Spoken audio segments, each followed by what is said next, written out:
Estando en Aguascalientes, fui a visitar a un amigo.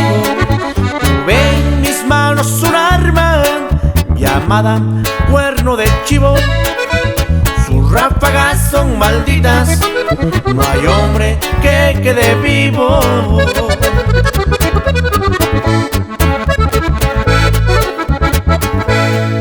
El comandante Aguilera sonriendo dice a Rodrigo: hoy por ser día de tu santo será un hermoso motivo.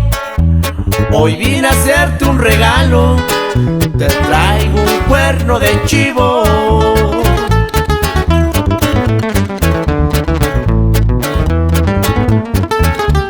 Tiene el cañón decorado, las cachas y el diamador, incrustaciones de plata por todo su alrededor.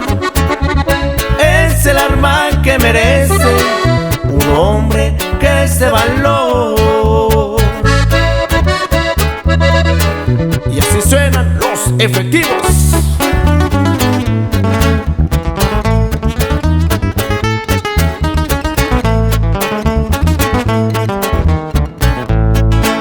Este artefacto de muerte de China nos lo mandaron. Dicen que allá en Zacatecas mandó a 18 soldados. En las manos de un valiente no hay quien se quede parado.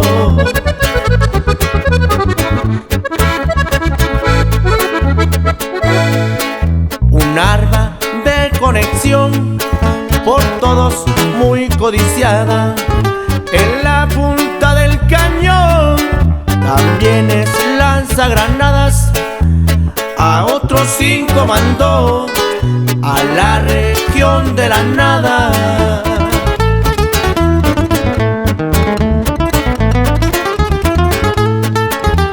Famoso cuerno de chivo, ¿a cuántos no matarás? Es el arma preferida por todos en Culiacán.